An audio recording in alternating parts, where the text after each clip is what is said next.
Hey, Laura Whitelaw here from Overwhelm to Empowerment.com, and I'm a money mindset and marketing coach for female entrepreneurs.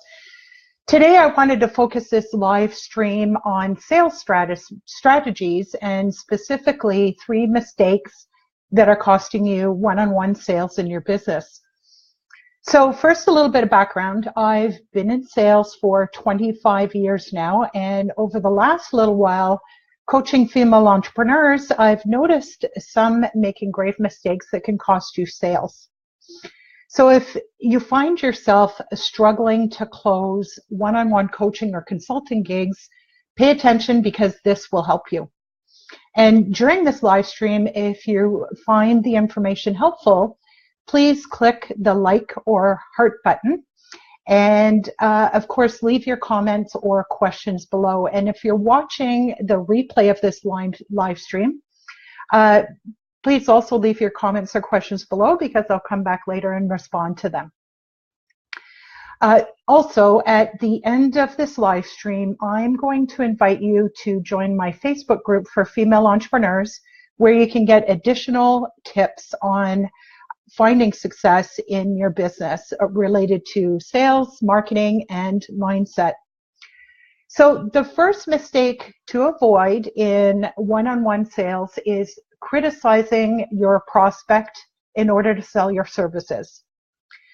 You may have heard that in your website and social media copy and during webinars, live streams, and recorded video, that you should discuss your prospects' pain points and the solution that you have to offer to relieve their pain. And that's totally okay because in website copy and live video and so on, your ideal clients will know right away that if they're struggling with a particular problem and you're offering a solution for it, that there's a potential good fit there. And because you're sharing your message with a wide audience in that format, you will not insult your prospects. However, in a one-on-one situation that's either face-to-face, on the phone, or on email, you need to take a different approach. Ideally, you will want to be able to get on the phone with your prospect and have a conversation so that you can ask them a whole bunch of questions and uncover their pain points and then offer them a solution if it's a good fit. It's never okay, however, to approach a prospect one-on-one and say something along the lines of, I can see you're making a bunch of mistakes and I have a solution that can save you from further ruin in your life or business. Call me or email me for help. That's just plain old criticism. It's not constructive, and no one likes that. You'll get their back up, and your prospect won't want to deal with you. And to quote a terrific author, Dale Carnegie, it's not the way to win friends and influence people, which is a very good book, by the way. So if you're looking for a book that will improve your one-on-one sales connections, I definitely recommend Dale Carnegie's How to Win Friends and Influence People. So instead of shining a light on a prospect's weaknesses and leaving it at that, you should cushion your comments with positive feedback. And that's how you give constructive criticism, constructive feedback, positive feedback, okay? So for example, you might say something like, I really like your blog post on the topic XYZ, let's say. And I'm reaching out to you to let you know that my specialty is blank. I help clients with blank, and I think I can help you improve upon blank. If you're open to learning more and what I can do to help, please call or email me, okay? And again, really enjoyed your last live stream on such and such. So you're kind of cushioning that criticism with some positive feedback, and it'll be received much better. And I stress again, I'm specifically talking about how to handle approaching one-on-one prospects, okay? So mistake number 2 is ignoring your prospect's personality style. In a one-on-one situation, you may find from time to time that you're having trouble connecting with your prospect and that there's just not a flow there. And you just sort of, you can feel it in your gut that it's just not going well. And this might only be apparent in a face-to-face or telephone conversation. And often it's because you're not speaking to a person's personality style. So for example, let's say you're more of a people person, you're more animated, you laugh, you smile, you like to tell jokes, and you notice that your prospect is more stony-faced and seems impatient. Maybe they're asking a lot of detailed questions. In a case like that, you're likely speaking to an analytical personality style. And with this type of person, you'll need to adjust your approach with them and get right to the point. And giving them factual information such as testimonials, they'll love that. And they particularly love numbers. So if you can supply numbers, even better. So for example, let's say you just cut to the chase and you tell that prospect, look, I helped my client Jane launch her product and she had a 6-figure launch. That will get their attention. Likewise, let's say you're an analytical type of person and your prospect is wanting to chat, about pleasantries, and they smile a lot and they connect with you more quickly. You're wanting to get right to business. Resist that and, take some time chatting about pleasantries and smiling and being warm and welcoming. If that's not your natural style, this might feel a little bit uncomfortable. And again, I guess what I want to say about that is that some of you are going to watch this and you're going to think that that's maybe a bit manipulative, but it's not.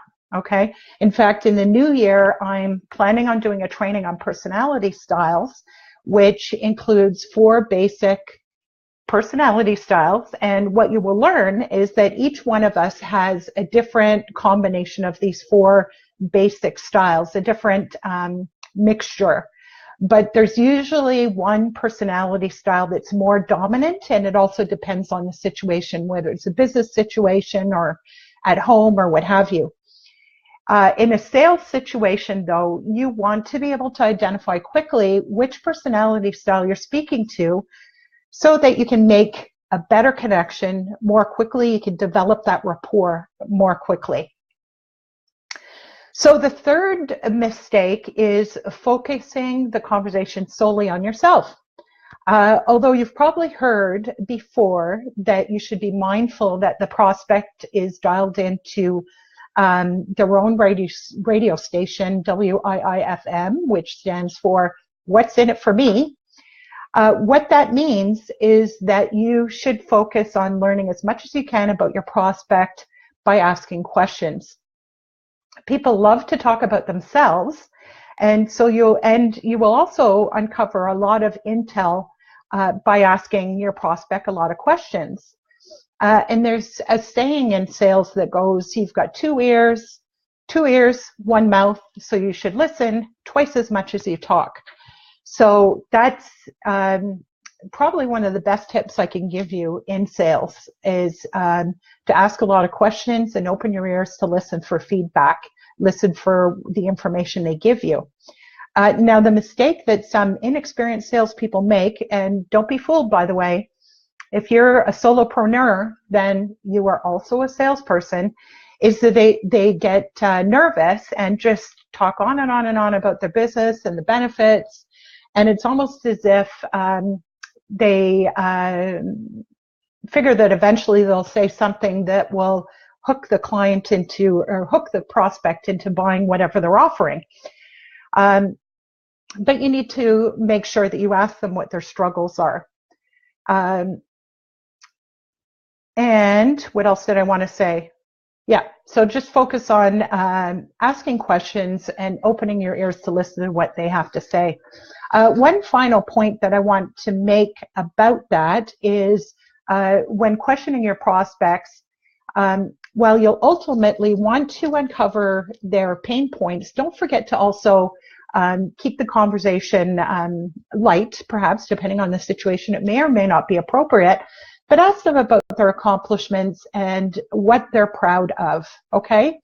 Because that'll also help with uncovering their pain. If they can brag about themselves a little bit, they'll feel a little more proud, and it won't leave them feeling horrible that they're they're struggling in their business, perhaps. So just a final reminder, during this live stream, or if you're watching the replay and you find the information helpful, please click on the heart or like button, and of course leave your comments or questions below. I'll come back later and respond to those questions. So I hope you enjoyed this live stream today. I'd like to invite you to join my Facebook group for female entrepreneurs at the link above this live stream. And I will be taking my community through a releasing exercises coming Wednesday during a live stream that will help you with perfectionism. So if you find that you resist putting yourself out there because you don't feel that you're good enough, you don't feel that you're ready, like you're waiting until you're perfect, this is going to help you. And I promise you, if you participate, you'll find it so much easier to step out of your comfort zone. So join me in my group, the Female Entrepreneur Success Club, at the link above, and you will kick perfectionism to the curb. Thanks very much for watching, and have a terrific day. Bye-bye.